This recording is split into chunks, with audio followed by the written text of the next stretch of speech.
Welcome to master mind of GK. एक बार फिर से आप लोग का स्वागत है मास्टर माइंड ऑफ जीके में। फ्रेंड्स, आज हम लोग 100 प्रश्नों का फुल प्रैक्टिस सेट देखेंगे, जिसमें आपको सिलेबस के अनुसार सभी तरह के प्रश्न देखने को मिलेंगे। हिंदी से 10 प्रश्न रहेंगे फ्रेंड्स, अंग्रेजी से 10 प्रश्न रहेंगे, सामान्य अध्ययन, सामान्य विज्ञान से और गणित से सभी से प्रश्न शामिल रहेंगे फ्रेंड्स। तो वीडियो को लास्ट तक जरूर बने रहिए। आप लोग के पास समय बहुत कम है फ्रेंड्स, और मेरी पूरी कोशिश है कि आपको ज़्यादा से ज़्यादा प्रैक्टिस सेट रिवीजन कराऊं फ्रेंड्स, ताकि आपकी तैयारी अच्छी हो जाए। देखिए फ्रेंड्स, मेहनत वीडियो बनाने में मेहनत लगती है, काफ़ी मेहनत लगती है फ्रेंड्स, इसलिए आप लोग कम से कम वीडियो को लाइक जरूर करें। और रिक्वेस्ट करता हूं कि चैनल को अभी तक सब्सक्राइब नहीं किया तो चैनल को सब्सक्राइब कर बेल आइकन को जरूर दबा दीजिए। और देखिए फ्रेंड्स, मेरा वेबसाइट का लिंक नीचे दिया हुआ है, उस पर बहुत कम रिस्पॉन्स आ रहा है फ्रेंड्स, हालांकि उस पर बहुत अच्छा प्रैक्टिस सेट दिया हुआ है। तो आप लोग, मेरा वेबसाइट का नाम पता होगा, GK mastermind.com, उस पर जाकर के फ्रेंड्स आप लोग प्रत्येक दिन पढ़ें, उससे आपको काफ़ी फायदा होगा। और फ्रेंड्स, आज भी वेबसाइट पे काम चालू है फ्रेंड्स, 2-4 दिन में आपको बहुत सारा प्रैक्टिस सेट प्रोवाइड कराया जाएगा। ठीक है फ्रेंड्स, तो याद रखें वेबसाइट का नाम क्या है फ्रेंड्स, GKmastermind.com। उसका लिंक भी इस वीडियो के नीचे डिस्क्रिप्शन में दे दूंगा। ठीक है फ्रेंड्स, तो चलिए फटाफट शुरू करते हैं। ठीक है फ्रेंड्स, पहला सवाल आज का आपका, देखिए हिंदी पहले है। निम्नलिखित प्रश्न में से 4 वाक्य दिए गए हैं, इनमें से एक वाक्य सही है, आपको सही वाक्य को चुनना है, वह आपका सही उत्तर होगा। एक प्रश्न आपको ऐसा बिहार पुलिस में हिंदी से पूछा जाएगा।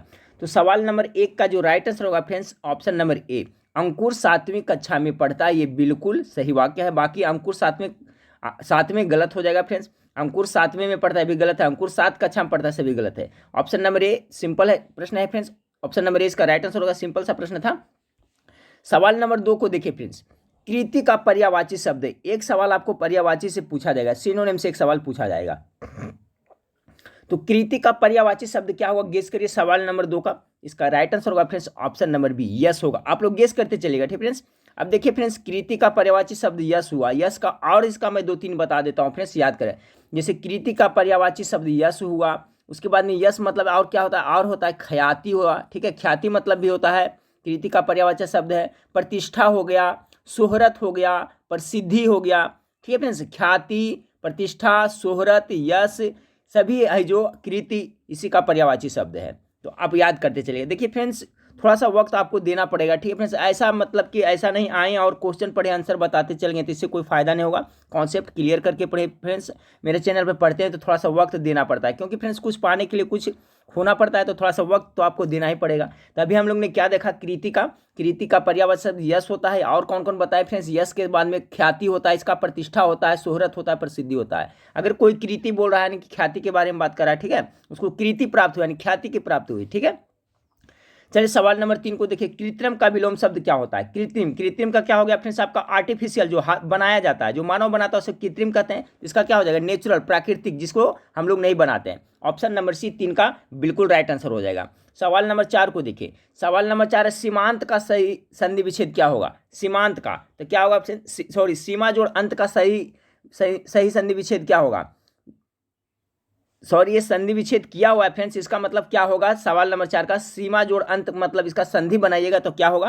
तो सवाल नंबर 4 का जो हो जाएगा सीमांत, ऑप्शन नंबर इसका राइट आंसर होगा। इस तरह से सीमांत लिखाएगा। देखिए इसमें किस तरह से कंफ्यूजन करने के लिए है, सीमांत तो सभी जगह लिखा हुआ है, लेकिन किस तरह से लिखाएगा फ्रेंड्स, तो इस तरह से लिखाएगा सीमांत, इस तरह से। 4 का राइट आंसर ऑप्शन नंबर ये हो जाएगा।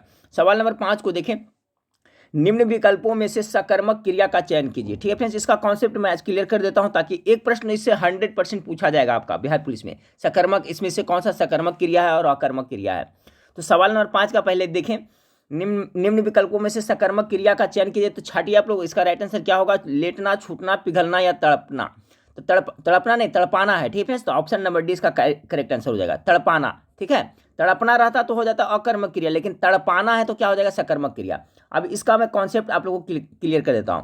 देखिए, सकर्मक क्रिया किसे कहता है, सकर्मक यानी जिस क्रिया का प्रभाव कर्ता पर ना पढ़ करके किस पे, कर्म पे पड़ता हो। जैसे यानी कोई भी वाक्य, उसमें अगर जो कर्म है फ्रेंड्स, ठीक है, तो सकर्मक क्रिया हो जाएगा। यानी कि जिस क्रिया का प्रभाव कर्ता पर ना पढ़ के कर्म पे पड़ता है। जैसे कि राम फल खाता है, देखिए उदाहरण में, राम फल क्या है, खाता है। तो देखिए खाता है, ये सकर्मक क्रिया हो गया, क्योंकि फ्रेंड्स खाता है, किस पे प्रभाव पड़ रहा है, फल पे। अब फल यहाँ क्या ऑब्जेक्ट है यानी कर्म है, तो इस तरह से पकड़ लीजिएगा। ठीक है, जैसे राम फल खाता है, उसके बाद में सीता गाना गाती है, तो सीता गाना गाती, गाती क्या है, गाना गाती है, तो कर्म पे प्रभाव पड़ा है, कर्ता पे नहीं प्रभाव पड़ रहा है। इस तरह से आप उसको पकड़ लीजिएगा। तो निम्न विकल्पों में से सकर्मक क्रिया का चयन कीजिए, तो तड़पाना हो जाएगा आपका जो सकर्मक क्रिया हो जाएगा फ्रेंड्स। अगर जो तड़पना रहता, ठीक है, तड़पना रहता तो हो जाता अकर्मक क्रिया।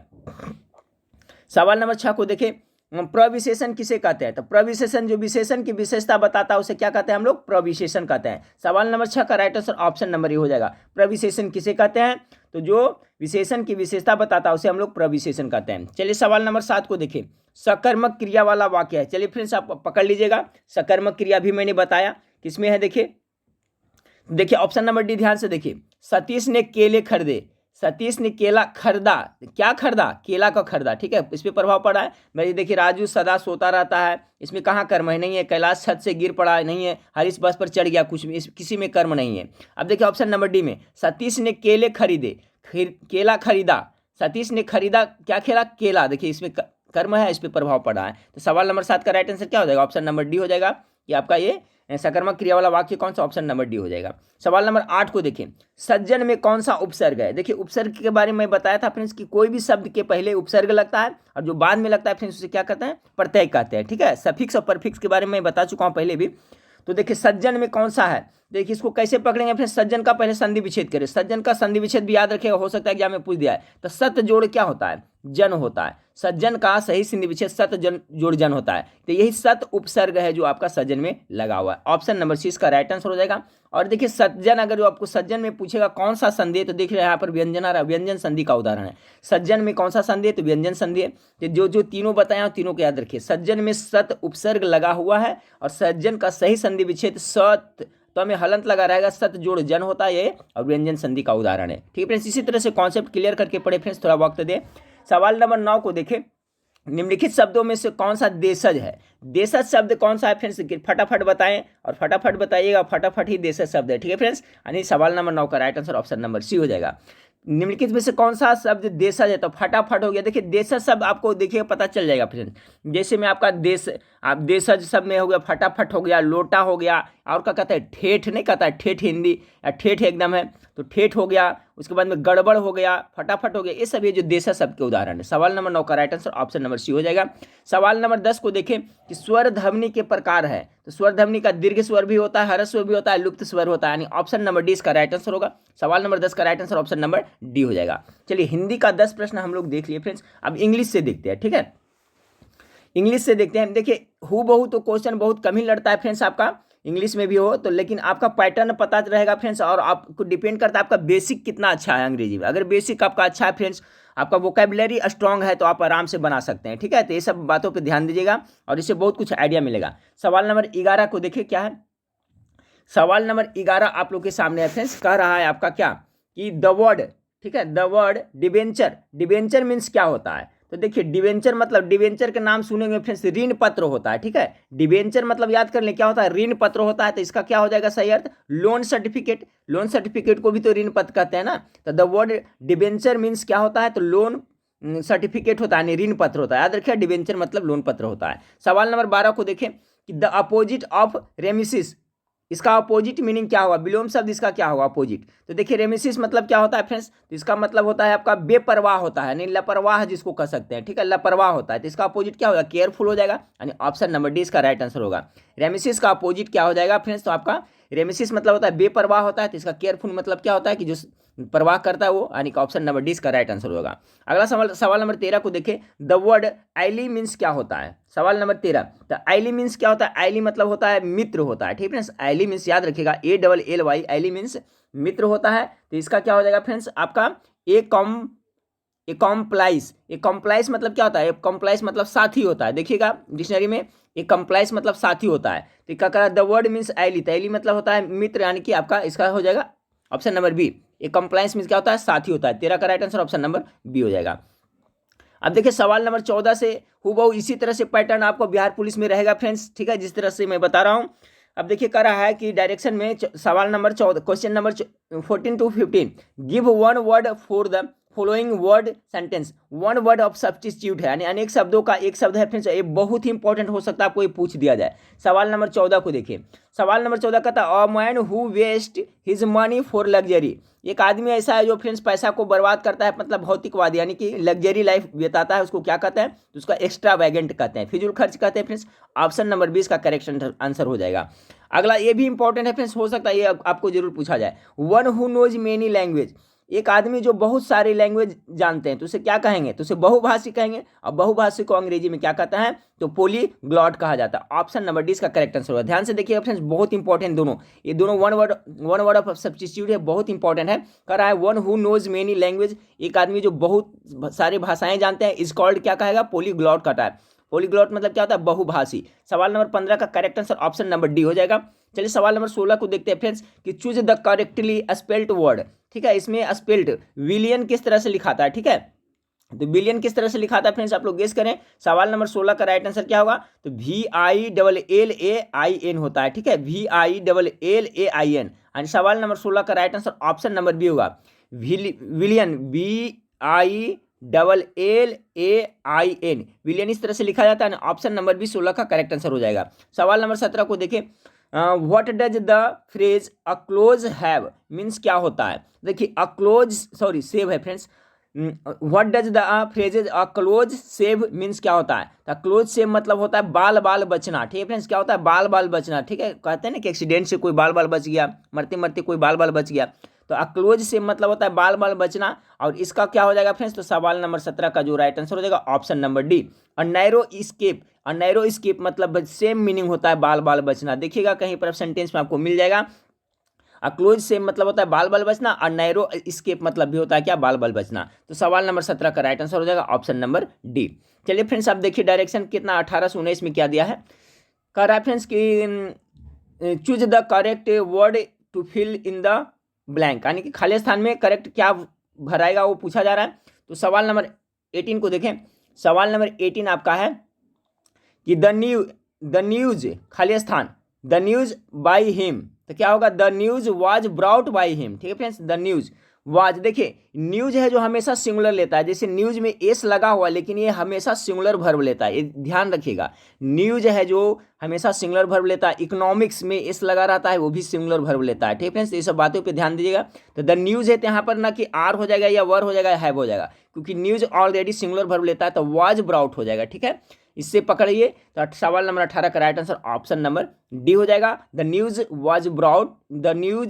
Was brought by him. Option number D 18 का राइट आंसर होगा। सवाल नंबर 19 देखिए, each of the boys the book. अब देखिए फ्रेंड्स, यहाँ पर ईच मतलब क्या होता है, प्रत्येक। अगर इस तरह से ईच या एवरी से कुछ भी लगा रहे फ्रेंड्स, तो जो इसका वर्ब है किस पे डिपेंड करता है, सिंगुलर होता है। ठीक है, यहाँ पर बॉयज है तो ना कि हम प्लूरल वर्ब दे देंगे। यहाँ पर ध्यान देंगे, ईच लगा रहेगा फ्रेंड्स, एवरी लगा रहेगा। ठीक है, तो ईच ऑफ द बॉयज यहाँ सिंगुलर होगा, तब सिंगुलर के लिए बॉयज के साथ क्या होगा, हैज होगा ना, तो हैज क्या होगा। तो सवाल नंबर 19 का जो राइट आंसर होगा ऑप्शन नंबर सी। कह रहा है each of the boys has read the book. ठीक है, सवाल नंबर 19 का जो राइट आंसर होगा फ्रेंड्स ऑप्शन नंबर सी हो जाएगा। ठीक है, इसमें भी आपको सिंगुलर वर्ब लगेगा, ध्यान रखिएगा। तो ईच ऑफ द बॉयज, तो यहाँ पर हैज यानी ऑप्शन नंबर सी इसका राइट आंसर, बिल्कुल राइट आंसर सी होगा। सवाल नंबर 20 को देखिए friends, choose the correct word. सही इसमें कह रहा है फ्रेंड्स, करेक्ट वर्ड कौन सा मतलब किसका स्पेल्ट अच्छा हुआ है, अच्छा लिखा हुआ है, शुद्ध लिखा हुआ है। तो 20 का जो राइट आंसर होगा friends option number A, benefited. Benefited है सही लिखा हुआ है। ठीक है, बेनिफिटेड मतलब क्या होता है फ्रेंड्स, लाभान्वित। नाम सुने होंगे, आप जानते होंगे फ्रेंड्स, बेनिफिट मतलब लाभ होता है, बेनिफिटेड मतलब क्या होता है, लाभान्वित होता है। तो देखिए सवाल नंबर 20 का राइट आंसर ऑप्शन ए हो जाएगा। ये है जो आपका करेक्ट लिखा हुआ है, BENEFITED, ये आपका सही लिखा हुआ है। अब गणित का देखिए फ्रेंड्स, तो गणित का सोल्यूशन सोनू सर भी प्रोवाइड करा रहे हैं और श्वेता मैम भी करवा रहे हैं फ्रेंड्स। तो ठीक है, गणित का वो लोग करवा रहे हैं फ्रेंड्स, क्योंकि इस पे सिस्टम पे अच्छा बनता है फ्रेंड्स, इस पे सोल्व करने में नहीं बनता है। ठीक है, ऐसे देखिए सिंपल ही प्रश्न मैथ से रहेगा फ्रेंड्स, 10 प्रश्न रहेगा। आप जो जनरल कर रहे हैं फ्रेंड्स उसी से आपका हो जाएगा, लेकिन फिर भी थोड़ा बहुत प्रैक्टिस आप लोग मैथ का जरूर करते रहिए। देखिए किस तरह का सवाल है कि यदि किसी संख्या में 21 जोड़ा जाए तो अपनी 3 गुनी संख्या से 7 कम हो जाती है। सिंपल है, माना कि संख्या कितना है, x है। ठीक है, माना कि क्या है, संख्या x है, तो संख्या में कितना 21 जोड़ा जाए, तो संख्या x माने उसमें 21 जोड़ें। ठीक है, तो क्या कह रहा है प्रश्न अनुसार कि वह अपनी 3 गुनी संख्या से, अपनी यानी 3, अपनी कितना x हो गया, 3 गुनी तो 3x हो गया, 3 अपनी 3 गुनी संख्या से कितना 7 कम हो जाता है। देखिए सिंपल है, इक्वेशन बन गया, यहाँ पर क्या होगा 7 हो जाएगा। ठीक है, तो देखिए इक्वेशन बन गया। क्या इक्वेशन बना फ्रेंड्स, फिर से यहाँ पे लिख देते हैं, यदि किसी संख्या में 21 जोड़ा जाए, संख्या माने x, उसमें 21 जोड़ें, तो अब वह अपनी तीन गुनी से 7 कम हो जाता है। देखिए समीकरण बन गया। तो तदनुसार वह संख्या क्या होगा, हल कर लीजिए। अब देखिए क्या है, एक्स को इधर लाइएगा फ्रेंड्स, इसको इधर लाइएगा, तो यहाँ देखिए 21 है, माइनस में तो इधर आएगा तो 25 होगा, तो कितना 21 7 कितना हो जाएगा 28 हो जाएगा।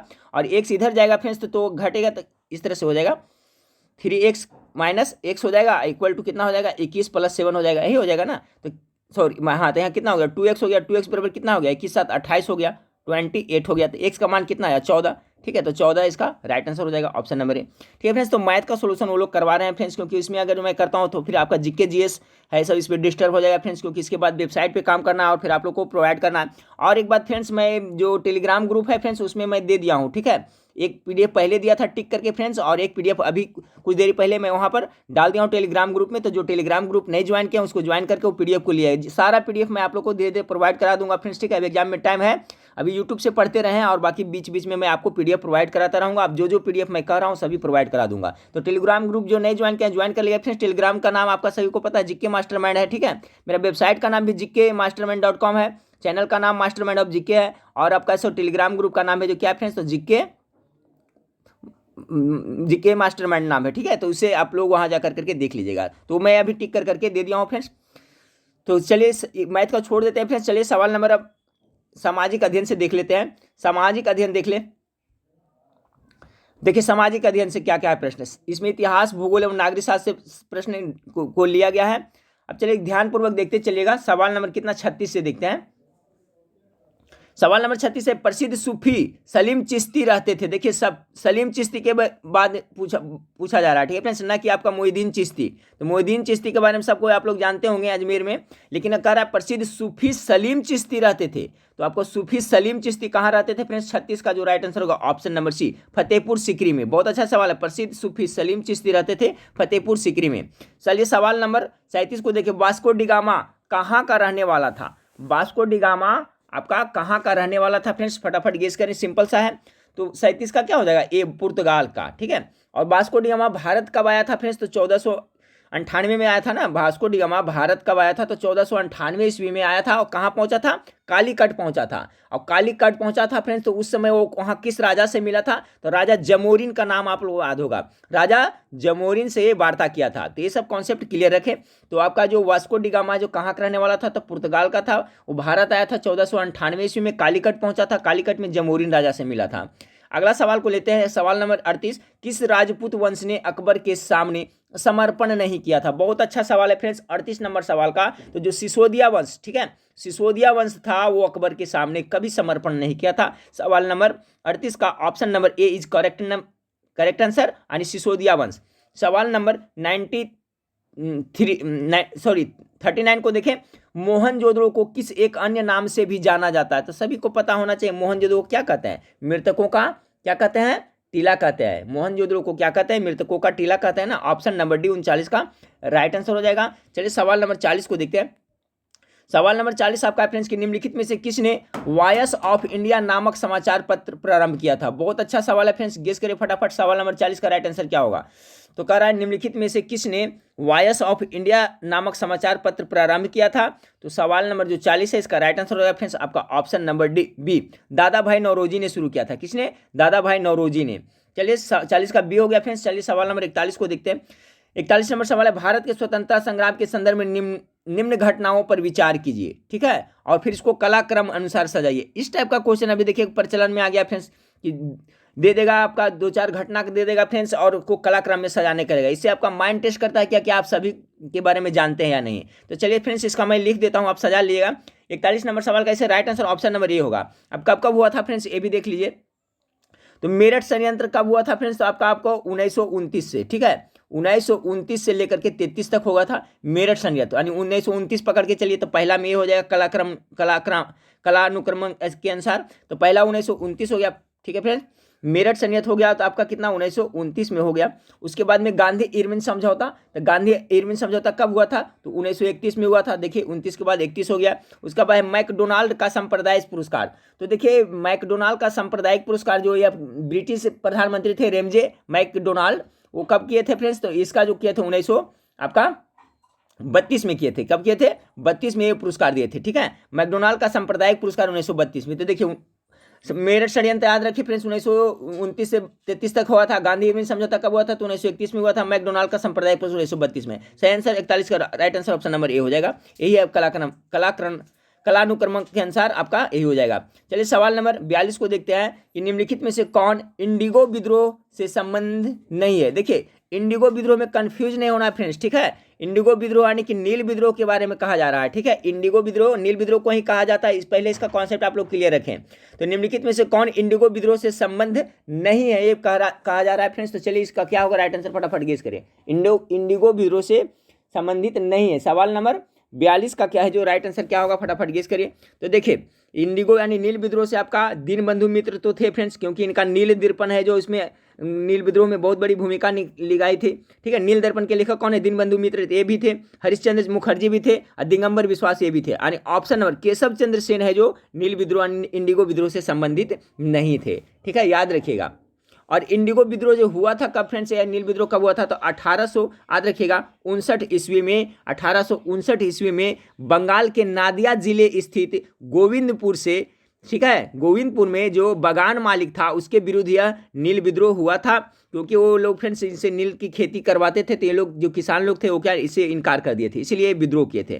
तो देखिए इसमें बहुत सारा जो कॉन्सेप्ट बताया सबको याद रखिएगा कि इंडिगो विद्रोह कब हुआ था, यानी नील विद्रोह कब हुआ था? 1859 ईस्वी में। कहाँ हुआ था? तो बंगाल के नादिया जिले में हुआ था, बंगाल में नादिया जिले, बंगाल के नादिया जिले के गोविंदपुर में हुआ था। और क्यों हुआ था फ्रेंड्स? तो इसमें जो किसान लोग थे, जो मजदूर लोग थे, वो बगान के मालिकों के विरुद्ध नील न करने के लिए विरोध किए थे। तो कॉन्सेप्ट आप लोग को क्लियर हो गया फ्रेंड्स। यहाँ सवाल था आपका फ्रेंड्स कि इनमें से कौन इंडिगो विद्रोह से संबंध नहीं है? तो केशव चंद्र है जो इससे संबंधित नहीं है। और इसी में आपका दीनबंधु मित्र का जो नील दर्पण था नाटक, नील दर्पण क्या है फ्रेंड्स? एक नाटक है जिसका लेखक कौन है? दीनबंधु मित्र है, जो जिसके बारे में आपको इस विद्रोह के बारे में बहुत मतलब कि हेल्पफुल रहा था, ठीक है, उसके बारे में उसमें जिक्र किया गया है। चलिए तो 42 का कॉन्सेप्ट क्लियर हो गया फ्रेंड्स। चलिए आप 43 से आते हैं। सवाल नंबर 43 से देखें, निम्न में से किस आंदोलन में सरदार वल्लभ भाई पटेल ने मुख्य भूमिका निभाई थी? 43 का सब गेस करते चलिए। 43 का क्या हो जाएगा friends? Option number D, Bardoli Satyagraha में। चलिए सवाल नंबर 44 को देखते हैं। सवाल नंबर 44, भारत में अंग्रेज की सर्वश्रेष्ठ किस युद्ध में स्थापित हुई थी? सर्वश्रेष्ठता किस युद्ध में स्थापित हुई थी? पहले सभी क्वेश्चन तो बताया हुआ है फ्रेंड्स। चलिए आप लोग को एक तरह से रिवीजन हो रहा है, फटाफट करिए। तो सवाल नंबर 44 का राइट आंसर क्या होगा? तो बक्सर की लड़ाई। बक्सर की लड़ाई कब हुआ था? तो 1764 ईस्वी में आपका बक्सर की लड़ाई हुआ था, याद रखिएगा। चलिए यहाँ पर देखिए सबका मैं कॉन्सेप्ट क्लियर करता हूँ, इसलिए मैं बोलता हूँ फ्रेंड्स देखिए पढ़िए तो थोड़ा ढंग से पढ़िए और कॉन्सेप्ट क्लियर करके रखिए, इसलिए थोड़ा सा वक्त मैं आप लोग से मांगता हूँ, ठीक है फ्रेंड्स। ऐसे अगर मैं पढ़ता हूँ भारत में अंग्रेजों में सर्वश्रेष्ठ किस युद्ध में हुआ था, बक्सर बोल के चल जाएंगे फ्रेंड्स, तो आपका रिवीजन क्या होगा? कुछ नहीं होगा। इसलिए मैं मुझको जितना भी as a present time mind में रहता है मैं कोशिश करता हूँ कि आप लोग को बता दूँ। और क्या होता है फ्रेंड्स कि बार बार जब सुनिएगा एक ही बात को तो क्या होगा, हर समय हमेशा लग याद हो जाता है। ये इसलिए मैं बोलता हूँ फ्रेंड्स कि वेबसाइट पर जाकर के पैसा नहीं लगता है, तो बार बार क्वेश्चन को पढ़ें, उसमें बहुत सारा प्रैक्टिस सेट है। जब भी समय मिले, दोपहर में, शाम में, कभी भी 10 मिनट 20 मिनट वेबसाइट पर जाएँ और आज देखिए एक प्रैक्टिस सेट को, कल उसको फिर देखें, परसों फिर भी देखिए। इसी तरह से आपका नोटबुक भी नहीं बनाना पड़ेगा और बार बार उस सबको सेट देख लेगा तो आपको सब याद हो जाएगा। और खास बात है फिर कि उसमें वेबसाइट में आंसर छिपाया हुआ है, तो उसमें पढ़ने में मजा आता है, आप तैयारी का लेवल भी पता चलता है। चलिए तो मैं क्या कर रहा था फ्रेंड्स, थोड़ा कॉन्सेप्ट क्लियर करते चलिए। भारत में अंग्रेज की सर्वश्रेष्ठता किस युद्ध से स्थापित हो गई थी? तो बक्सर की लड़ाई। बक्सर की लड़ाई कब हुआ था? 1764 ईस्वी में हुआ था। प्लासी की लड़ाई कब हुआ था फ्रेंड्स? तो 23 जून, याद रखिएगा। प्लासी की लड़ाई 23 जून 1757 में हुआ था। प्लासी की युद्ध कब हुआ? 23 जून 1757 ईस्वी में। वांडीबस की लड़ाई कब हुई थी फ्रेंड्स? तो आपको 1760 ईस्वी में वांडीबस की लड़ाई हुई थी, ठीक है। तो ये सब कॉन्सेप्ट आप लोग क्लियर करते चलिएगा। ये बहुत इंपॉर्टेंट सवाल है फ्रेंड्स कि भारत में जो अंग्रेजों की सर्वश्रेष्ठता सिद्ध हो गया था किस युद्ध में? तो बक्सर की लड़ाई में। 44 का भी 45 नंबर सवाल को देखें। सवाल नंबर 45 आपका है कि निम्नलिखित कांग्रेसी नेताओं में से किसको भारत का महान वृद्ध, ये तो सभी जानता है फ्रेंड्स, ठीक है, वृद्ध व्यक्ति कहा जाए? Grand old man of India किसे? तो दादा भाई नौरोजी को, सबको इसका पता होना चाहिए आंसर। ऑप्शन नंबर सी हो जाएगा 45 का। चलिए सवाल नंबर 46 को देखते हैं। चलिए सवाल नंबर 46 देखिए आपका फ्रेंड्स कि निम्नलिखित में कालानुक्रम में लगाइए। फिर वही क्वेश्चन आ गया फ्रेंड्स, इसका राइट आंसर क्या होगा 46 का? तो 46 का देखिए भी इसका राइट आंसर हो गया, मैं बताता हूँ इसका भी राइट आंसर ऑप्शन नंबर आपका ए हो जाएगा, ठीक है फ्रेंड्स। यानी बंगाल का विभाजन कब हुआ था? तो आप लोग को पता होगा फ्रेंड्स 1905 ईस्वी में बंगाल का विभाजन हुआ था। अब देखिए इसका कॉन्सेप्ट भी क्लियर रखें। बंगाल का विभाजन लॉर्ड कर्जन के शासनकाल में 1905 में हुआ था। रद्द कब हुआ था? 1911 में रद्द हुआ था। इसे भी याद करते चले, ठीक है। जो मैं बताता हूँ फ्रेंड्स ध्यानपूर्वक सुनते चलिए, थोड़ा सा वक्त तो जरूर लगेगा। निम्नलिखित में से कालानुक्रम में सजाना है तो बंगाल का विभाजन पहला होगा फ्रेंड्स। अब बंगाल का विभाजन में डिटेल देख लेते हैं। बंगाल का विभाजन कब हुआ था? 1905 ईस्वी में हुआ था लॉर्ड कर्जन के शासनकाल में। और बंगाल विभाजन है जो रद्द कब हुआ था? तो 1911 ईस्वी में। चलिए कॉन्सेप्ट हो गया। तो पहला में हो गया आपका बंगाल विभाजन, ऑप्शन नंबर ए है, यानी पहले एक होगा। अब दूसरा में क्या है फ्रेंड्स? दूसरा में आपका चौरी चौरा घटना, तो ये क्या हुआ था? 5 फरवरी, ठीक है, कहीं कहीं पे 4 फरवरी भी देगा, ठीक है, 4 या 5 फरवरी देगा फ्रेंड्स, तो ऑप्शन के हिसाब से देख लीजिएगा। तो ये 5 फरवरी कितना? 1922 ईस्वी में हुआ था। तो दूसरा में ये हो गया फ्रेंड्स। अब बच गया आपका कौन सा? तीसरा, प्रथम गोलमेज सम्मेलन कब हुआ था? तो आपको पता ही होगा, प्रथम गोलमेज सम्मेलन 1930 ईस्वी में हुआ था। टोटल गोलमेज सम्मेलन कितने हुए थे फ्रेंड्स? तो टोटल 3 गोलमेज सम्मेलन 3 हुए थे, ठीक है। और ये गोलमेज सम्मेलन कहाँ हुआ था? तो लंदन में हुआ था। 3 गोलमेज सम्मेलन हुए थे। प्रथम गोलमेज सम्मेलन कब हुआ थे? तो 1930 ईस्वी में, दूसरा 1931 में, और तीसरा 1932 में। अब देखिए क्वेश्चन पूछा जाता है कि कौन सा गोलमेज सम्मेलन में महात्मा गांधी भाग लिए थे, कितने? तो सब दूसरे गोलमेज सम्मेलन में सिर्फ महात्मा गांधी भाग लिए थे, ठीक है। एक 3 गोलमेज सम्मेलन में से दूसरे में महात्मा गांधी ने भाग लिए थे, और तीनों गोलमेज सम्मेलन में आपको डॉक्टर भीमराव अंबेडकर है जो भाग लिए थे। ये भी याद रखिए, तीनों गोलमेज सम्मेलन में कौन भाग लिया था? तो डॉक्टर भीमराव अंबेडकर। तो यहाँ था निम्नलिखित को कलानुक्रम में लगाइए फ्रेंड्स। तो प्रथम हो गया बंगाल का विभाजन, दूसरा चौरी घटनागार हो गया फ्रेंड्स, उसके बाद में प्रथम गोलमेज सम्मेलन, यानी ऑप्शन नंबर इसका राइट आंसर होगा, ठीक है। चलिए सवाल नंबर 47 को देखते हैं। पूना पैक्ट संबंधित था। अब देखिए पूना पैक्ट संबंधित किससे था? तो देखिए फ्रेंड्स, अगर मैं चाहूँ तो बता करके यहाँ से निकल जाऊँ कि दलित वर्ग से संबंधित था, लेकिन नहीं, मैं जो मुझे पता है डिटेल बताऊंगा फ्रेंड्स, तो क्योंकि एग्जाम नजदीक है, कॉन्सेप्ट क्लियर क्या नहीं होगा। अगर आप मेरे क्वेश्चन में मेरे वीडियो में 100 प्रश्न पढ़ रहे हैं फ्रेंड्स, तो मान के चलिए आपको 150 क्वेश्चन का कॉन्सेप्ट क्लियर हो रहा है, ठीक है, इस तरह से। इसलिए थोड़ा वक्त लगता है, ऐसा नहीं कि आए और फटाफट क्वेश्चन पढ़े और चले गए, ठीक है। तो देखिए पूना पैक्ट संबंधित किससे था फ्रेंड्स? सबसे पहले तो इसका राइट आंसर जान ले कि दलित वर्ग से संबंधित था, 47 का, ठीक है। अब देखिए पूना पैक्ट कब हुआ था, ये भी आपको पूछा जाता है। तो पूना पैक्ट कब हुआ था फ्रेंड्स? 1932 ईस्वी में हुआ था। पूना पैक्ट 1932 में हुआ था, दलित वर्ग से संबंधित था। और किनके बीच हुआ था फ्रेंड्स? तो डॉक्टर भीमराव अंबेडकर और महात्मा गांधी के बीच में पूना पैक्ट 1932 में हुआ था, दलित वर्ग से संबंधित था। कॉन्सेप्ट क्लियर हो गया फ्रेंड्स, तो आगे बढ़ते हैं। सवाल नंबर 48 को देखिए। सवाल नंबर 48 है, सैंधव सभ्यता के स्थलों का जिस क्रम में उत्खनन हुआ है, देखिए निम्न स्थलों के संदर्भ में कौन सा क्रम ठीक है? इसमें भी देखिए फ्रेंड्स बहुत थोड़ा वक्त लगेगा, लेकिन सभी का मैं कॉन्सेप्ट क्लियर कर दूंगा। सबसे पहले किसका उत्खनन हुआ था, उसके बाद किसका हुआ था, तो सभी को मैं हम लोग डिटेल देखते हैं फ्रेंड्स। तो सवाल नंबर 48 का जो राइट आंसर हो जाएगा फ्रेंड्स आपका ऑप्शन नंबर ए हो जाएगा, ठीक है। 48 का जो राइट आंसर होगा ऑप्शन नंबर ए। सबसे पहले हड़प्पा का खनन हुआ था। अब हड़प्पा का खनन या खोज कब हुआ था फ्रेंड्स? तो आपका 1921 ईस्वी में किसने किया था? दयाराम साहनी ने किया था। तो पहला हड़प्पा हो गया। दूसरा मोहनजोदड़ो को राखलदास बनर्जी कब किया था फ्रेंड्स? 1922 ईस्वी में किया था, ठीक है। तीसरा में आ गया लोथल का कौन किया था?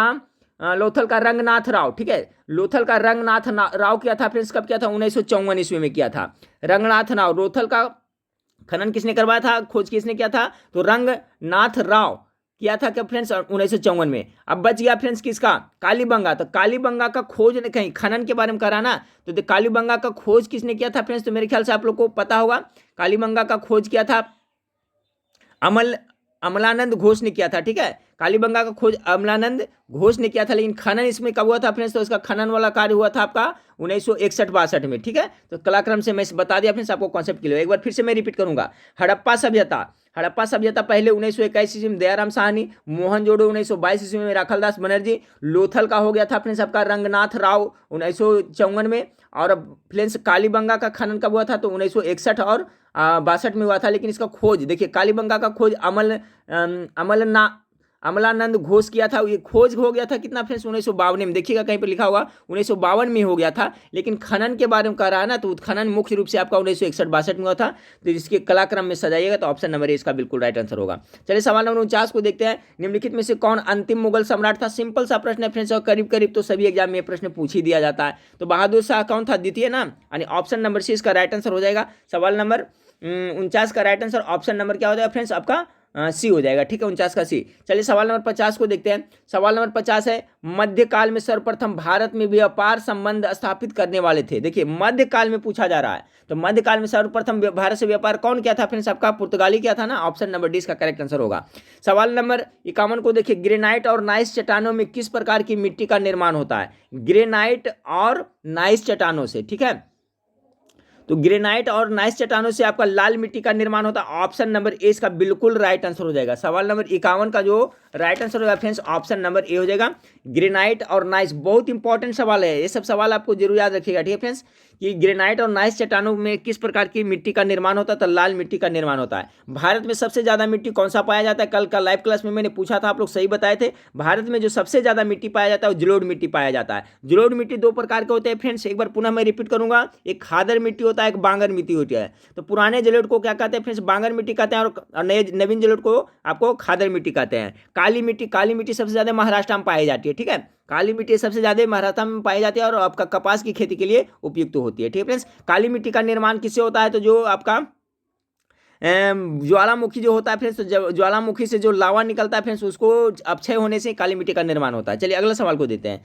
सवाल नंबर 52 को देखते हैं कि विश्व में अभ्रक का सर्वाधिक उत्पादन कहाँ होता है, ठीक है फ्रेंड्स। देखिए इसमें कंफ्यूजन नहीं होना है आप लोग को, पहले आपका तो भारत था फ्रेंड्स, ठीक है, सबसे अग्रणी में कौन था, भारत था। सवाल नंबर 52 का राइट आंसर क्या होगा, आप लोग गेस करिएगा, ठीक है। तो देखिए विश्व में अभ्रक का सर्वाधिक उत्पादन कहाँ होता है, ऑप्शन में आपका भारत नहीं दिया हुआ है फ्रेंड्स, यानी अभी जो ज्यादा कहाँ होता है तो चाइना में होता है, ऑप्शन नंबर डी इसका राइट आंसर होगा। आंसर की में ये दिया है, विश्व में अभ्रक का सर्वाधिक उत्पादन कहाँ होता है, तो आपका चाइना में होता है। कल एक सवाल आया था फ्रेंड्स कि विश्व में सबसे ज्यादा चावल का उत्पादन कहाँ होता है, तो चाइना में होता है, चीन में ही होता है सबसे ज्यादा चावल का उत्पादन। लेकिन सबसे बड़ा निर्यातक कौन है चावल का फ्रेंड्स, तो आपका भारत है। ये क्वेश्चन बहुत इंपॉर्टेंट है, चावल का सबसे ज्यादा निर्यात कौन करता है, तो आपका भारत करता है, लेकिन उत्पादन सबसे ज्यादा कौन करता है, चीन करता है। अब सबसे बड़ी बात है फ्रेंड्स कि चीन में सबसे ज्यादा जनसंख्या है, तो चीन है जो सबसे बड़ा चावल का उत्पादक है और सबसे बड़ा आयातक भी है, ये भी ध्यान रखिएगा, ठीक है। आयातक भी सबसे बड़ा है जो आपका चीन ही है। तो इसका कॉन्सेप्ट क्लियर रखिएगा फ्रेंड्स कि चावल सबसे ज्यादा उत्पादन चीन में होता है, लेकिन निर्यात सबसे ज्यादा कौन करता है, तो भारत करता है। यहाँ सवाल है विश्व में अभ्रक का सर्वाधिक उत्पादन कहाँ होता है, तो फ्रेंड्स ऑप्शन के हिसाब से आपका ऑप्शन नंबर डी चाइना में होगा। अभी है जो प्रेजेंट टाइम में चाइना हो गया है, ऑप्शन में दिया हुआ भी नहीं भारत फ्रेंड्स। चलिए सवाल नंबर 53 को देखें कि किस देश को यूरोप का रोगी कहा जाता है, यूरोप का रोगी कहे फ्रेंड्स या यूरोप का मरीज कहते हैं, तो सबका इसका जवान पर चढ़ा होगा आंसर मेरे ख्याल से। यूरोप का मरीज 10वां में बहुत पढ़ते हैं फ्रेंड्स 10th क्लास में, तुर्की को कहा जाता है ना, ऑप्शन नंबर सी इसका बिल्कुल राइट आंसर होगा। अब देखिए 54 नंबर सवाल, ठीक है फ्रेंड्स, इससे तो एक सवाल आपको पूछा जाएगा और इसका मैं आज सभी तरह को ट्रिक से याद करा देता हूँ फ्रेंड्स, आप जिंदगी में कभी नहीं भूलिएगा, थोड़ा सा वक्त दीजिएगा, ठीक है फ्रेंड्स। वीडियो अच्छा लगे फ्रेंड्स तो लाइक कॉमेंट जरूर करिएगा, बताइएगा कि वीडियो कैसा लगा और आपको क्लास ये करने में कैसा लगा फ्रेंड्स, आप लोग हमें कमेंट करके बताइए। इससे क्या होता है, हौसला अफजाई होता है फ्रेंड्स और पढ़ाने में मन लगता है। चलिए सवाल नंबर 54 देखिए, घास का यहाँ पर भूमिया या घास का नाम दिया हुआ है और कहाँ अवस्थित है ये, तो पहले फ्रेंड्स आपको मैं ट्रिक से बता देता हूँ सबको, ठीक है, इसको मिलान छोड़िए, ट्रिक से बताता हूँ, याद कर लीजिएगा, ठीक है।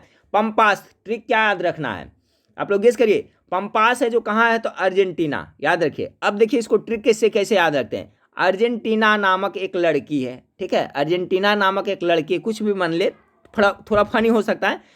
अर्जेंटीना है जो क्या एक लड़की है, इसको अर्जेंटीना को क्या आया फ्रेंड्स, हार्ट अटैक आया, तो उसको क्या था, हार्ट अटैक आता है तो पंप किया जाता है ना, यानी कि पंपास। अब देखिए जब भी आपको आएगा पंपास और कंफ्यूजन होगा फ्रेंड्स, तो क्या करेगा कि अर्जेंटीना नामक एक लड़की बताए थे सर और उसको हार्ट अटैक आया था, तो उसको हार्ट अटैक आता है तो क्या पंप किया जाता है ताकि हार्ट फिर अच्छा से सुचारू रूप से काम करे। अब आज के बाद देखिए अब कभी नहीं भूलिएगा फ्रेंड्स कि अर्जेंटीना, तो अर्जेंटीना नामक एक लड़की है, उसको हार्ट अटैक आया तो उसको क्या किया, पंप किया गया, यानी पंपास, अर्जेंटीना का पंपास हो गया। डाउन्स, ऑस्ट्रेलिया डाउन, देखिए क्रिकेट में अभी है जो ऑस्ट्रेलिया डाउन चल रहा है, ठीक है फ्रेंड्स, भारत अच्छा चल रहा है, यानी कि ठीक है, पहले बहुत आगे चलता था क्रिकेट में ऑस्ट्रेलिया, लेकिन क्या अभी थोड़ा डाउन हो गया है। तो मैं तो इसी तरह से याद रखता हूँ, जहाँ जो डाउन आता है तो सीधे क्रिकेट पर माइंड में फिगर बना लेता हूँ कि ऑस्ट्रेलिया का क्रिकेट अभी जो डाउन चल रहा है थोड़ा, ठीक है, तो ऑस्ट्रेलिया क्रिकेट डाउन चल रहा है। ऑस्ट्रेलिया का पहले बहुत अच्छा था फ्रेंड्स, नंबर 1 आता था टीम, तो क्या हो गया, डाउन किसका हो गया, ऑस्ट्रेलिया को हो गया। अब प्रेरी हो जाएगा फ्रेंड्स, तो कहाँ हो जाएगा, उत्तरी अमेरिका हो जाएगा, उत्तरी अमेरिका प्रेरी। देखिए कोरोना आया फ्रेंड्स तो उत्तरी अमेरिका में बहुत ज़्यादा तबाही मचाया, तो अमेरिका के लोग बहुत प्रे करते थे, प्रे से क्या होता है, प्रेरी, यानी बहुत प्रार्थना किए फ्रेंड्स कि कोरोना से हम लोग बचे। देखिए तो कुछ भी ट्रिक बैठा ले तो प्रेरी हो जाएगा उत्तरी अमेरिका का, तब बच गया क्या, स्टेपी किसका है फ्रेंड्स, उत्तर प्रदेश का। तो सभी का कॉन्सेप्ट क्लियर हो गया फ्रेंड्स, किस तरह से याद रखना, पंपास अर्जेंटीना, ठीक है, डाउन किसका डाउन चल रहा है क्रिकेट में, ऑस्ट्रेलिया, प्रेरी प्रार्थना कौन किया था, उत्तरी अमेरिका प्रार्थना किया था, ठीक है, यानी उत्तरी अमेरिका प्रार्थना किया था, और स्टेपी किसका है, तो आपका उत्तरी एशिया का, स्टेपी उत्तरी एशिया का है। सवाल नंबर 54 का राइट आंसर ऑप्शन नंबर आपका कूट मिलान करेगा तो ऑप्शन नंबर आपका सी हो जाएगा, ठीक है। चलिए तो याद हो गया होगा फ्रेंड्स मेरे ख्याल से। चलिए आगे बढ़ते हैं, सवाल नंबर 55 को देखें कि बगली बगलीहार पनबिजली परियोजना कहाँ स्थित है फ्रेंड्स? तो सभी को पता है चिनाब नदी के पास में है आपका, कहाँ, जम्मू और कश्मीर में है। तो देखिए इसमें आपका गलती बता दिया था, ठीक है फ्रेंड्स, गलत आंसर शीट में दिया हुआ था। इसमें बता रहा है बारामूला जिला, देखिए बारामूला जिला नहीं होगा फ्रेंड्स, ये डोडा जिला में पड़ता है, जम्मू और कश्मीर के डोडा जिला में होता है। तो देखिए क्या होता है फ्रेंड्स कि आपका प्रैक्टिस शीट में भी कभी कभी आंसर गलत दिया हुआ रहता है फ्रेंड्स, यहाँ तक कि आप जो एग्जाम देने जाते हैं फ्रेंड्स उसमें 2-3 क्वेश्चन गलत है, तो मुझसे मिस्टेक होना है तो ऑब्वियसली स्वाभाविक है। तो कभी कभी क्या होता है कि एग्जाम सेट में ही गलत दिया हुआ रहता है फ्रेंड्स, और मैं जब ध्यान नहीं देता हूँ वीडियो रिकॉर्डिंग के समय तो गलती हो जाती है। तो इसके लिए आप लोग को माइंड नहीं करना है फ्रेंड्स, आप लोग कमेंट करके हमें बताइएगा, ठीक है, फिर उसका जवाब सभी को बताएंगे, ठीक है। मेरा मकसद कभी नहीं होता फ्रेंड्स कि आप लोगों को गलत कोई बताऊं, क्यों मैं गलत बताऊंगा। तो चलिए सवाल नंबर 55 क्या है कि बगलीहार पनबिजली परियोजना कहाँ स्थित है? तो आपका जम्मू और कश्मीर के डोडा जिले में फ्रेंड्स, और ये परियोजना है जो आपका किस चिनाब नदी के अगल बगल में है, ठीक है। चलिए तो सवाल नंबर 56 को देखते हैं कि सौर मंडल के बड़े उपग्रह में से एक टाइटन निम्न में से किसका उपग्रह है? तो शनि का है फ्रेंड्स। 56 नंबर सवाल का राइट आंसर क्या हो जाएगा? ऑप्शन नंबर बी हो जाएगा। अगला सवाल को लेते हैं। अगला सवाल है कि वायुमंडल की किस सतह के तापमान में बहुत अधिक उतार चढ़ाव नहीं होता है, ठीक है, यानी कौन सा सतह है जहां पर तापमान में उतार चढ़ाव नहीं होता है? तो ये तो सिंपल है फ्रेंड्स, कहाँ पर, जहां पर कि तापमान है क्या समान रहता है, यानी समताप मंडल हो जाएगा ना। सवाल नंबर 57 का राइट आंसर क्या हो जाएगा? ऑप्शन नंबर ए होगा, समताप मंडल हो जाएगा। क्षोभ मंडल में क्या मौसम संबंधी घटनाएं घटती है? देखिए इस दोनों में कंफ्यूजन होता है, कभी पूछ देगा आपको फ्रेंड्स कि बिजली का चमकना, बादल, बारिश का होना, ठीक है, बादल का गिरना कौन सा मंडल में होता है? क्षोभ मंडल में। और क्षोभ मंडल का हिंदी न देकर के अंग्रेजी दे देगा। तो देखिए क्षोभ मंडल का अंग्रेजी ट्रोपोस्फेयर होता है, ठीक है फ्रेंड्स, क्या होता है? ट्रोपोस्फेयर होता है, ठीक है, ठीक है, ट्रोपोस्फेयर होता है। और समताप मंडल का क्या होता है फ्रेंड्स? स्ट्रेटोस्फेयर होता है। समताप का स्ट्रेटोस्फेयर होता है और क्षोभ मंडल का ट्रोपोस्फेयर होता है। अब इसमें भी ट्रिक बता देता हूँ, ठीक है फ्रेंड्स, ट्रोपो स्ट्रेटो में गलत होता है। तो देखिए क्षोभ मंडल, बारिश के लिए कौन सा मंडल जिम्मेदार है? क्षोभ मंडल है। तो बारिश से होती है तो टप टप पानी चूता है फ्रेंड्स, टोपो यानी ट्रोपो से यानी टप टप पानी चुआ, तो इस तरह से बैठा ले। तो क्षोभ मंडल में क्या हो गया? ट्रोपोस्फेयर हो गया फ्रेंड्स। समताप मंडल का क्या हो गया? समताप स्ट्रेटो यानी स्ट्रेट बिल्कुल समान। अब देखिए कंफ्यूजन पैदा नहीं होगा, ऐसे बहुत सारे, मैं भी कंफ्यूज होता था फ्रेंड्स, तो मैं इसी तरह से याद रखता हूँ कि क्षोभ मंडल को अंग्रेजी में कहते हैं ट्रोपोस्फेयर, कहते हैं टस यानी पानी टप टप चूता है कहाँ? तो क्षोभ मंडल से ही होता है ना, क्षोभ मंडल में होता है बिजली का चमकना, बादल का गरजना, तो पानी यहीं से चूता है फ्रेंड्स, ठीक है। तो इसको हम ट्रोपोस्फेयर याद रखेंगे। तो बच गया समताप मंडल का स्ट्रेटोस्फेयर, स्ट्रेट यानी बिल्कुल समतल, ठीक है, तो इस तरह से याद रखें। तो यहाँ पर क्या था फ्रेंड्स आपका कि वायुमंडल के किस सतह के तापमान में बहुत अधिक उतार चढ़ाव होता है? तो समताप नहीं होता है, तो समताप मंडल में नहीं होता है। अगला सवाल को देखते हैं फ्रेंड्स कि सबसे अधिक जनसंख्या वाला सार्क देश कौन है? तो सभी फ्रेंड्स आपका भारत हो जाएगा ना, ये सार्क के सदस्य सभी है, पाकिस्तान भी है, बांग्लादेश है, भारत भी है, तो सबसे जनसंख्या कहाँ? भारत का हो जाएगा। 58 नंबर सवाल का right answer option number C हो जाएगा। चलिए सवाल नंबर 59 को देखें।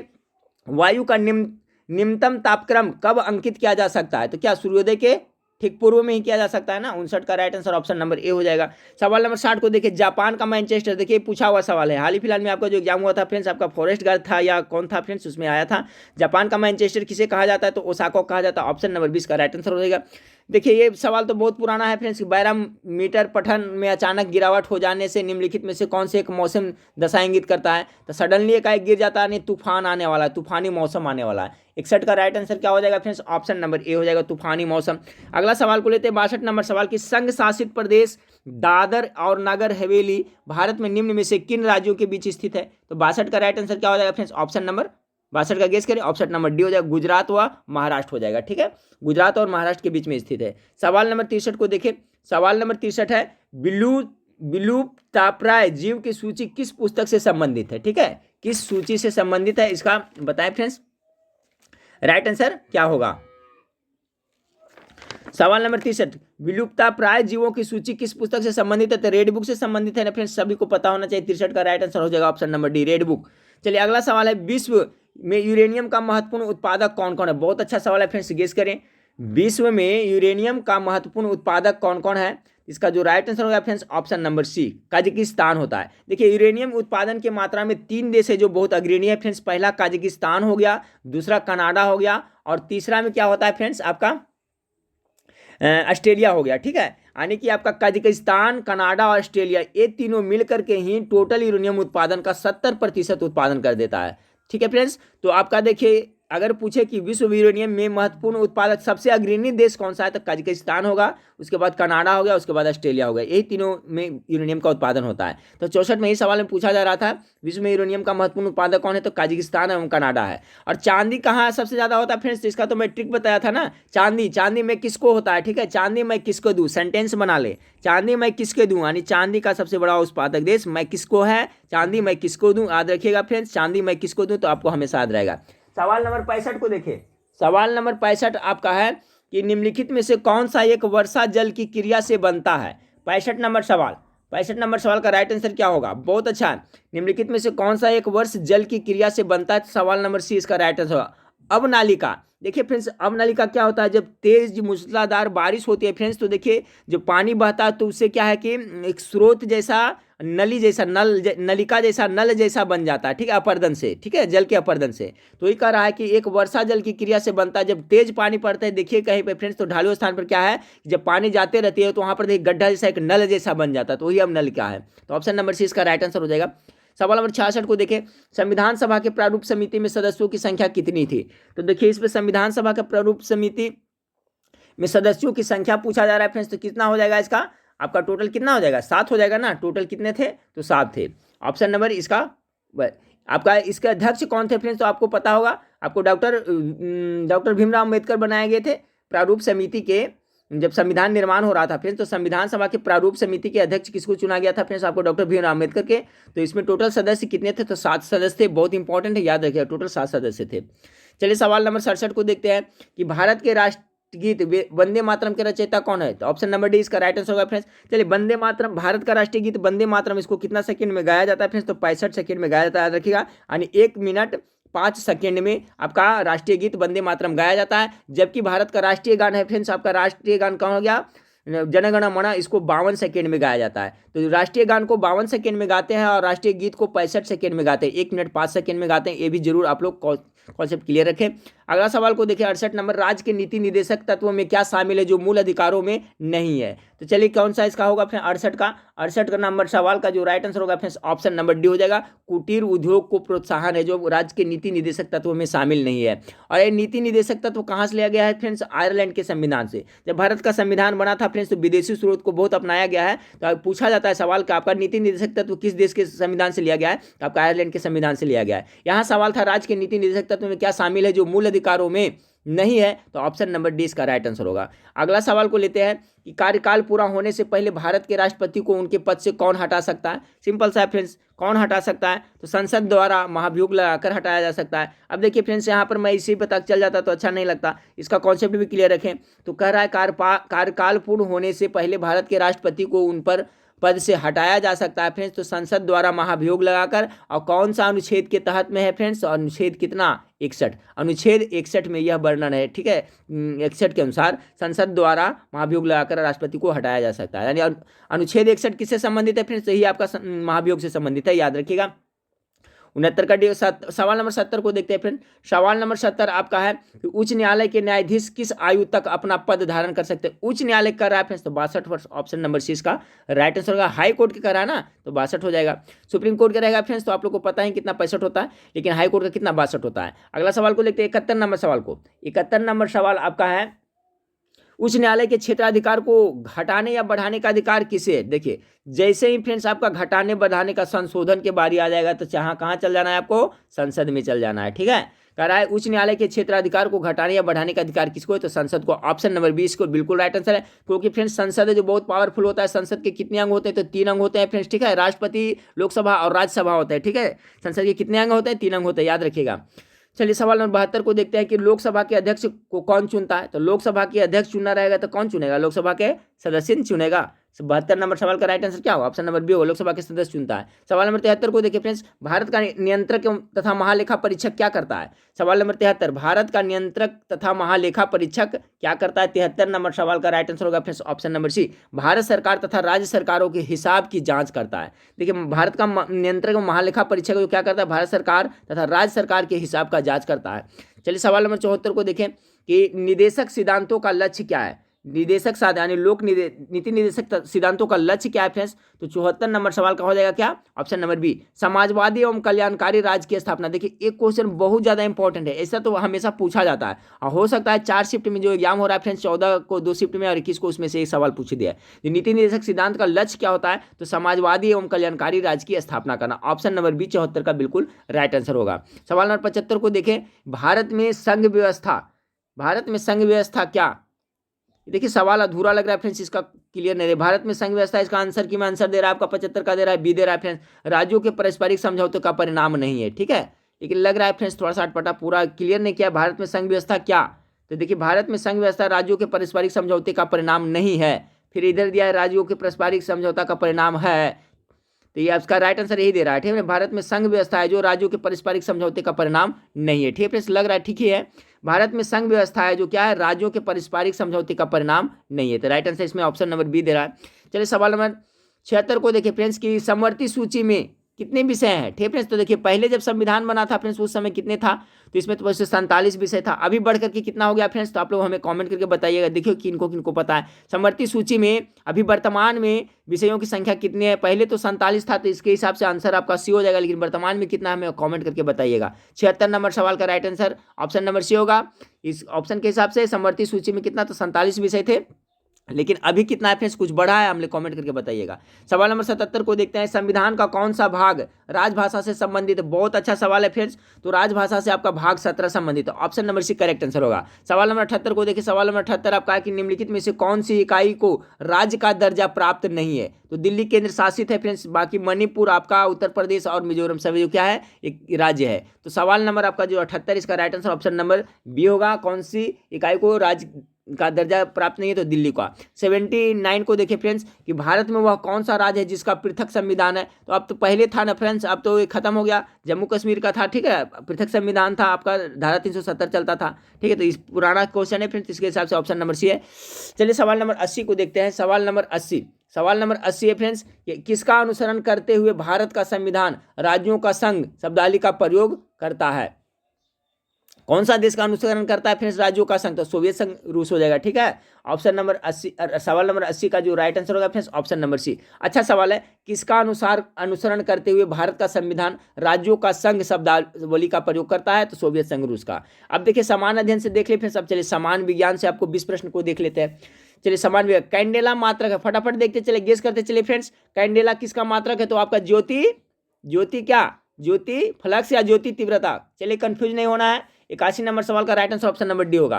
कैंडेला मात्रा की किसका? तो ज्योति तीव्रता का। सवाल नंबर 82 को देखिए, निम्नांकित में से कौन सी ऊंचाई पर भू स्थिर उपग्रहों की है? यानी कि ऊंचाई पूछा जा रहा है, भू जो आपका भू स्थिर उपग्रह उसकी ऊंचाई कितना पर स्थापित होता है फ्रेंड्स? 82 नंबर सवाल का राइट आंसर ऑप्शन नंबर से हो जाएगा। इकाई, दहाई, सैकड़ा, हजार, 36,000 किलोमीटर पर स्थापित होते हैं। चलिए सवाल नंबर 83 को देखते हैं। सवाल नंबर 83 फ्रेंड्स कि किस वैज्ञानिक ने सर्वप्रथम बर्फ के टुकड़ों को आपस में घिसकर पिघला दिया था? आपस में घिसकर किसने पिघला दिया था? तो इसका राइट आंसर होगा डेवी ने, ऑप्शन नंबर सी इसका बिल्कुल राइट आंसर होगा। 83 का right answer option number C Davy ने। चलिए सवाल नंबर 84 को देखते हैं कि वाष्प की गुप्त उष्मा होती है। देखिए वाष्प की गुप्त उष्मा कितनी होती है, कितनी कैलोरी होती है? सवाल नंबर 84 का राइट आंसर होगा फ्रेंड्स 536। ठीक है, 536 कैलोरी ग्राम होता है। ठीक है, वाष्प की गुप्त उष्मा कितनी होती है? तो आपका 536 कैलोरी प्रति ग्राम होती है। अगला सवाल को देखते हैं 85 को, वायु में ध्वनि की चाल 332 मीटर। देखिए एक क्वेश्चन है जो मॉडरेट है, बहुत अच्छा क्वेश्चन है, इस पर आप लोग सही करके बताएं कि वायु में ध्वनि की चाल 332 मीटर प्रति सेकेंड होती है, सभी जानते हैं। यदि यदि प्रेशर दाब बढ़ाकर दुगना कर दिया जाए तो ध्वनि की चाल क्या होगी? बहुत अच्छा सवाल है फ्रेंड्स, क्या होगा? दुगना हो जाएगा, 664 हो जाएगा, या 332 मीटर रहेगा, या 166 मीटर हो जाएगा, या 100 मीटर प्रति सेकेंड हो जाएगा। तो देखिए ध्यान रखिएगा फ्रेंड्स कि वायु में ध्वनि की चाल मान ली इतना है, और यदि दाब बढ़ाकर दोगुना कर दिया जाए, तिगुना कर दिया है, तो इस पर कोई प्रभाव नहीं पड़ता। दाब को बढ़ाने से फ्रेंड्स अब ध्वनि की चाल पर कोई प्रभाव नहीं पड़ता है, इसलिए 85 नंबर सवाल का ज्यों का त्यों रह जाएगा, ऑप्शन नंबर बी, यानी 332 मीटर प्रति सेकेंड ही रह जाएगा। तो टॉप मोस्ट VVI सवाल है। अगला सवाल को देखते हैं 86 को, कि एक व्यक्ति को अपनी प्रतिध्वनि सुनने के लिए प्रावर्तक तल से कितनी दूरी पर खड़ा रहना चाहिए? प्रतिध्वनि आप लोग सुन रहे होंगे फ्रेंड्स, कभी कभी देखिए यहाँ पर शांत जगह पर जाइएगा, दीवार के पास में वहाँ से बोलिएगा तो आपका आवाज रिपीट होकर करके आप ही को सुनाई देगा, उसी को कहते हैं ना। तो मीटर में तो उसका कितना होता है फ्रेंड्स, 17 मीटर, 17 मीटर की दूरी होती है। अब इसको कन्वर्ट करिए फ्रेंड्स आपका फीट में, तो लगभग कितना आ जाएगा, 56 फीट आएगा, ठीक है, ऑप्शन के हिसाब से। तो 17 मीटर है फ्रेंड, अब फीट में पूछ रहा है तो क्या हो जाएगा, 56 फीट हो जाएगा। तो सवाल नंबर 86 का right answer option number B होगा। 17 मीटर को कन्वर्ट करिएगा फीट में तो कितना आएगा, 56 के करीब आएगा ना। चलिए अगला सवाल को लेते हैं कि प्रकाश छोटे छोटे कणों से मिलकर बना होता है, इसे क्या करना है, तो इसे फोटोन कहा जाता है, सभी को याद होगा, मुंह जुबानी है। 87 का राइट आंसर क्या हो जाएगा, ऑप्शन नंबर डी हो जाएगा। एक आदर्श वोल्ट मीटर का प्रतिरोध होता है, देखिए कल मैं करवाया था, ठीक है फ्रेंड्स, ये सवाल मैं कल लाइव क्लास ले रहा था, उसमें मैं करवाया था। एक आदर्श वोल्ट मीटर का प्रतिरोध क्या होता है, असीमित होता है, अनंत होता है। 88 का जो राइट आंसर होगा ऑप्शन नंबर डी हो जाएगा। अगला सवाल को लेते हैं फिर, नाभिक का आकार कितना होता है, चलिए फटाफट गेस करिए। 89 का नाभिक का आकार कितना होता है, 10⁻⁻10 मीटर, यानी ऑप्शन नंबर ए इसका राइट आंसर होगा। प्रकाश विद्युत सेल, हो सकता है ये प्रश्न आपको एग्जाम में पक्का पूछ दिया जाए, प्रकाश विद्युत सेल क्या करता है, तो प्रकाश विद्युत सेल क्या करता है, तो प्रकाश को लेता है, बदल देता है किसमें, विद्युत में बदल देता है, यानी प्रकाश ऊर्जा को किसमें बदलता है, विद्युत ऊर्जा में।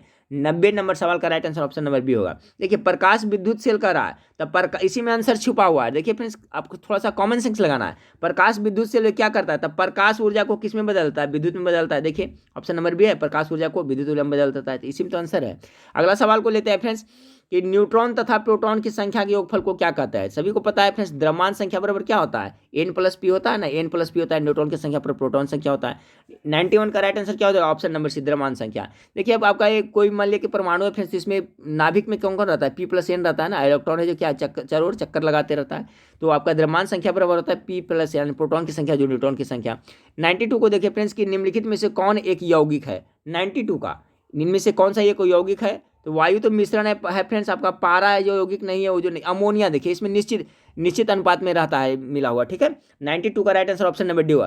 देखिए यौगिक किसे कहते हैं फ्रेंड्स, तो यौगिक का निर्माण कब होता है कि दो पदार्थों को दो अधिक पदार्थों को एक निश्चित अनुपात में मिलाया जाता है, ठीक है, तो उसको हम लोग क्या कहते हैं, यौगिक कहते हैं। वायु तो मिश्रण है, सभी जानते हैं, 3 गैसों का 78% नाइट्रोजन और 21% ऑक्सीजन और आपका 0.03% हो गया आपका कार्बन डाइऑक्साइड और आर्गन 0.93%। आर्गन जो आखिरी गैस है जो आपके वायुमंडल में पाया जाता है, ये भी 0.93%। तो वायु मिश्रण है, इसका याद रखिएगा।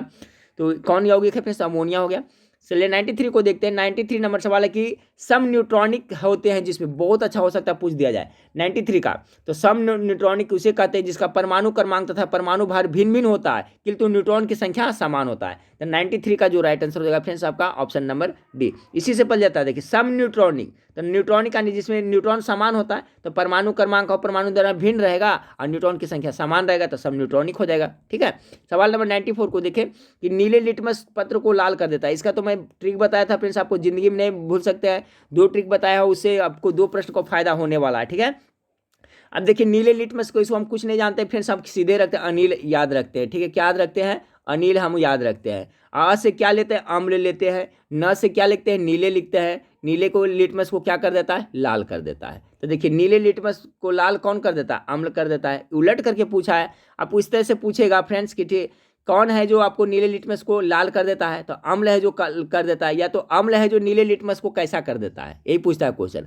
अम्ल है जो नीले लिटमस को कैसा कर देता है, अम्ल है जो नीले लिटमस को कैसा करता है, लाल करता है। तो अनिल याद रखिएगा फ्रेंड्स, तो इसका याद हो जाएगा, ठीक है। उसी तरह से क्षार इसका अपोजिट हो जाएगा। तो एक का तो कॉन्सेप्ट क्लियर रखें। तो आज के बाद मेरे ख्याल से आशा करता हूँ फ्रेंड्स आप लोग अनिल नहीं कभी भूलिएगा। जब अनिल नहीं भूलिएगा फ्रेंड्स, तो आपका नीले लिटमस और लाल पीला वाला कभी नहीं भूलिएगा, अनिल याद रखिएगा।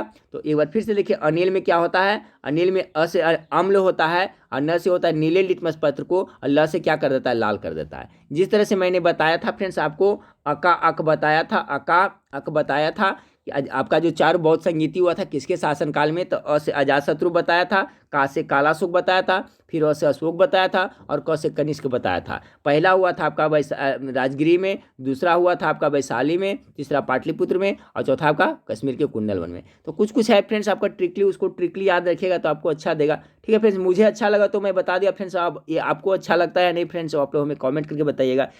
तो याद से कॉन्सेप्ट क्लियर हो गया फ्रेंड्स। नीले लिटमस पत्र को लाल कर देता है, कौन कर देता है, तो आपको पता चल गया, ऑप्शन नंबर ए अमल कर देता है 94 का। चलिए 95 को देखते हैं। जंतु विज्ञान के जनक किसे कहा जाता है, सिंपल सा प्रश्न है फ्रेंड्स। जंतु विज्ञान का जनक किसे कहा जाता है, तो आपका अरस्तु कहा जाता है। वनस्पति विज्ञान का जनक किसे कहा जाता है फ्रेंड्स, तो आपका थियोफ्रेस्टस को वनस्पति विज्ञान का जन्मदाता कहा जाता है। ठीक है फ्रेंड्स। डार्विन के बारे में क्या है, तो Charles Darwin friends, Charles Darwin प्रकृति वर्ण सिद्धांत, प्रकृति का नेचुरल सिलेक्शन का सिद्धांत चार्ल्स डार्विन ने दिया था, और एक महत्वपूर्ण बुक लिखा था friends, the origin of species, Charles Darwin ने लिखा था। तो दोनों को याद रखिए, हो सकता है उससे प्रश्न पूछा जाए। क्या क्या मैं बताया इसमें सब याद रखिए फ्रेंड्स। चलिए एक बार फिर से रिपीट करता हूँ। जंतु विज्ञान का जनक किसे कहा जाता है, तो अरस्तु कहा जाता है। वनस्पति विज्ञान का जनक किसे कहा जाता है, तो थियोफ्रेस्टस का कहा जाता है। चिकित्सा विज्ञान के जनक किसे कहा जाता है फ्रेंड्स, तो आपको हिप्पोक्रेटस को कहा जाता है। ठीक है। अब रहा डार्विन, पूरा नाम इनका चार्ल्स डार्विन है, जिन्होंने क्या नेचुरल सिलेक्शन का सिद्धांत दिया था, the origin of species book लिखा था। अगला सवाल को लेते हैं 96 नंबर सवाल के, निम्न में से किसमें क्लोरोफिल नहीं होता है। बहुत अच्छा सवाल है 96 का फ्रेंड। क्लोरोफिल किसमें नहीं होता है, 96 का राइट आंसर होगा ऑप्शन नंबर डी, कवक। कवक में है जो आपका क्लोरोफिल नहीं होता है। अब पूछा जाता है कवक का अध्ययन किसके अंतर्गत किया जाता है फ्रेंड्स, और आपका शैवाल का अध्ययन। तो कवक का अध्ययन माइकोलॉजी के अंतर्गत किया जाता है, और शैवाल का अध्ययन फाइकोलॉजी के अंतर्गत किया जाता है। ये भी याद रखिएगा। सवाल यहाँ था निम्न में से किसमें क्लोरोफिल नहीं होता है, तो कवक में आपका नहीं होता है, बाकी सभी में क्लोरोफिल होता है। एक भी याद रखिए फ्रेंड्स, आपका बायोफाइट्स में होता है, शैवाल में भी होता है, और टेरिडोफाइट्स में भी होता है। 97 नंबर सवाल को देखिए फ्रेंड्स, कि आपका निम्नलिखित में से किस फसल में एजोला एनाबीना जैव उर्वरक का प्रयोग किया जाता है। बहुत अच्छा सवाल है, आपका धान का फसल में किया जाता है ना। 97 का right answer option number B होगा, एजोला एनाबीना जैव उर्वरक। एजोला एनाबीना जैव उर्वरक चावल की खेती में किया जाता है। अगला है फ्रेंड्स आपका 2,4-D, 2,4-D, 2 और फिर यहाँ पर हो गया क्या 4 और डी। 2,4-D क्या है, तो 2,4-D कर दो, यानी खरपतवार नाशी को 2,4-D कर दो। ठीक है। 2,4-D कर किसको कर देना है, तो खरपतवार नाशी को कर देना, यानी 2,4-D क्या है, तो आपको खरपतवार नाशी है, ऑप्शन नंबर डी। 99 को देखिए फ्रेंड्स, कि पादप रोगों का सबसे उत्तरदायी कारक कौन होता है। पादप रोग में सबसे ज्यादा किसके होता है, फफूंद के कारण होता है, कवक के कारण, फंगी के कारण होता है। 99 का right answer option number A हो जाएगा। जिन शब्द का प्रतिपादन किसने किया, जिन शब्द का प्रतिपादन किसने किया था, जस जिन जस जोहानसन। सवाल नंबर 100 का right answer option number C हो जाएगा। देखिए फ्रेंड्स, मैं एक बात करना चाहता हूँ फ्रेंड्स, कि देखिए आप लोग इतनी मेहनत मैं करता हूं फ्रेंड्स, तो आप लोग वीडियो को लाइक करिए, चैनल को सब्सक्राइब करिए, और वेबसाइट पर जाकर के आराम से पढ़िए फ्रेंड्स, क्योंकि वेबसाइट पर जाकर पढ़ाई करते हैं फ्रेंड्स, तो उससे हमको कुछ ना कुछ मेहनताना जरूर मिल जाता है। आप लोग को तो कुछ नहीं जाता है फ्रेंड्स, लेकिन आप लोग वहाँ पढ़िएगा। और ऐसा नहीं कर रहा हूँ फ्रेंड्स कि वो वेबसाइट पर बहुत अच्छा सवाल दिया हुआ है, जो भी मैं जैसे लाइव क्लास के लिया हूँ फ्रेंड्स, तो वो सब सवाल का भी मैं वेबसाइट पर पोस्ट बना करके डाल रहा हूँ। तो वेबसाइट पर आप जा करके पढ़िएगा फ्रेंड्स, तो रिपीटेशन होगा। आप यहाँ भी पढ़ लिए, यूट्यूब पर भी पढ़ लिए, वेबसाइट भी पढ़ लिए, बार बार पढ़ लीजिएगा फ्रेंड्स, तो क्या होगा, उससे आपका रिपीटेशन होगा, और जब बार बार रिपीट होगा फ्रेंड्स, तो आपका माइंड परमानेंट मेमोरी में फिट हो जाएगा, वो कभी नहीं भूलिएगा। इसलिए मैं आप लोग से रिक्वेस्ट करते रहता हूं फ्रेंड्स। ठीक है। तो नेक्स्ट वीडियो में फिर मिलते हैं फ्रेंड्स। आपको देखने के लिए थैंक यू, धन्यवाद।